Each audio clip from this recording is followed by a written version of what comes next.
Kim adalah satu-satunya buatku. Dan dia bukan satu-satunya.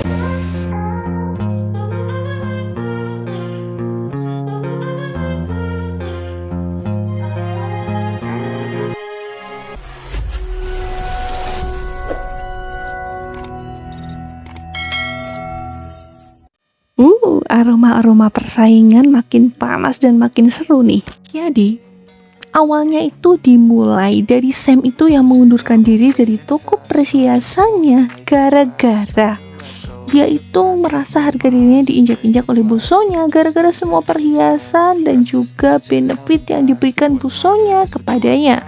Hal ini membuat Kim itu kesel banget karena dia harus merelakan semua pekerjaan dan jerih payahnya yang dibangunnya 7 tahun hanya untuk Alin. Nah, William yang waktu itu masih bersama dengan Alin, dengan Gia, dan juga Eric, orang-orang yang pura-pura gila kemarin, itu tuh tiba-tiba mendapat telepon dari si Kim dan dia tuh mulai buru-buru balik ke hotel gara-gara Kim ini marah besar dan curhat sama dia.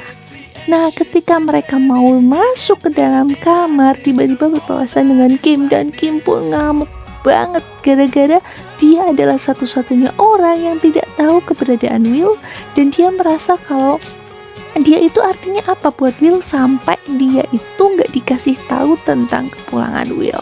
Will berusaha untuk merendahkan gengsinya dan menjelaskan semuanya kepada Kim. Dia bilang kalau dia itu benar-benar gak bisa jauh dari Kim.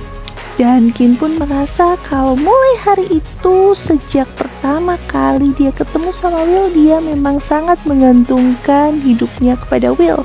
Dan dia juga baru sadar, tanpa Will dia tidak pernah baik-baik saja. Akhirnya keduanya mengalami pembicaraan yang cukup serius dan ketika itulah sedikit demi sedikit Will ini mulai mengungkapkan perasaannya ketika dia tuh merasa nyaman sama Kim, pengen selalu dekat sama Kim. Apakah artinya mereka jadian? Tunggu dulu, belum, mereka belum jadian. Di sini si Kim masih menganggap kalau si Will itu adalah sahabat yang baik banget buat dia. Dia pun bilang kepada William, dia takut banget apakah suatu saat nanti dia bakal kehilangan William dan dia bisa tetap seperti ini. William sempat tertawa sih. Kalau itu artinya seperti itu, berarti Kimi tidak ingin William ini pacaran dan menikah. Ya, si Kimi masih bingung sih dengan pertanyaan William dan William pun menggenggam tangan Kimi dan mengatakan kalau ia janji ia tidak akan pernah berubah. Karena mungkin di pikirannya William, dia pengennya nikahnya sama Kimi kan. Sam yang mengintip dari jauh pasti hancur banget hatinya. Ya Allah, bisa kita bayangin kan gimana perasaannya Sam melihat kedekatan Kimi dengan William. Sam yang kesal ini langsung pada malam harinya menemui William di kamarnya dan mengajaknya bicara berdua empat mata. Di sini si Sam itu mengorek-orek tentang perasaan William dan pada akhirnya William pun menceritakan kalau sejak pertama kali dia ketemu Kimi dia memang sudah jatuh hati. Dan perbedaannya adalah sekarang, dari dulu sampai sekarang Kimi itu masih satu-satunya, sedangkan buat Sam sekarang sudah ada Alin juga di dalam kehidupannya. Sam pun berusaha untuk menjelaskan, tapi itu sudah bukan alasan yang bisa diterima Will lagi. Dan posisi Sam itu makin sulit ya. Alin adalah temannya Will yang sangat baik dan ia tidak akan membiarkan Alin disakiti. Dan Kimi adalah orang yang ia cintai.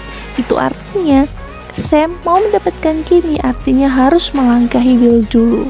Sekarang pertanyaannya adalah, Kimi ini sedikit demi sedikit sudah mulai bergantung pada Will. Mungkin bisa jadi di dalam bawah alam sadarnya ada suatu perasaan yang belum bisa Kim rasakan, tapi sebenarnya rasa itu udah ada.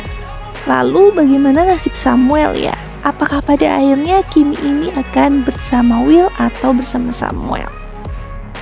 Ya jangankan Kimi, Mimin aja mulai bingung nih mau ngesip yang mana nih. Dua-duanya sweet banget sebagai cowok dan kayaknya jarang banget dan bakal nyesel banget kalau dilewatin, tapi kan gak mungkin Kim milih dua-duanya. So, pantengin terus ya, kita bakal lihat keseruan dan juga kelanjutan cerita dari STOK yang bener-bener makin seru banget. Sampai ketemu di video-video selanjutnya ya. Mimin pamit dulu, bye-bye.